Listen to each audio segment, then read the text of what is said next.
2016-жылдан бери миңдеген муктаж адамга ооз ачтырган Рамазан чатыры долбоорунун 5-күнү Гүлзар жана Бирдик балдар үйүндө тарбияланган кыздар коноктолду. Бул жолку ооз ачуу өзүн атагысы келбеген кайрымдуу инсандын эсебинен өткөрүлдү. Иш-чара Куран менен башталып, Ал-Азхар университетинин бүтүрүүчүсү, белгилүү устаза Саида Абдураимова кыздарга ислам дини жана Аллахтын адамзатка тартуулаган неаматы тууралуу айтып берди.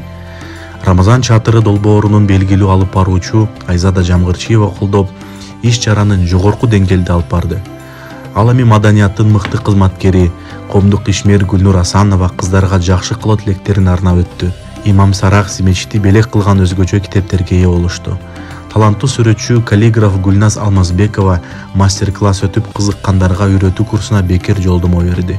Бул жолку ооз ачуу бөбөктөрдүн курсагын гана тойгузбастан, алардын сүйүнүчүнө себепчи болду. Эгер сиз дагы муктаж адамдарга ооз ачтырып, соп жыйнагыңыз келсе, бизге кайрылыңыз. Умма журналы 1 жыл эмес, 8-чи жыл мына ушул иш-чараны кылып атышат. Умма журналына азаматсыңар. Мен дагы ар дайым иш-чара болгондо чакырып тургула. Мен да өзүмдүн баягы кызматым менен элге сооп иш жасагым келет. Ооз ачуу баарыбызга жакты деп ойлойм. Кыздар баарыңарга жактыбы? Чындаппы? Азаматсыңар.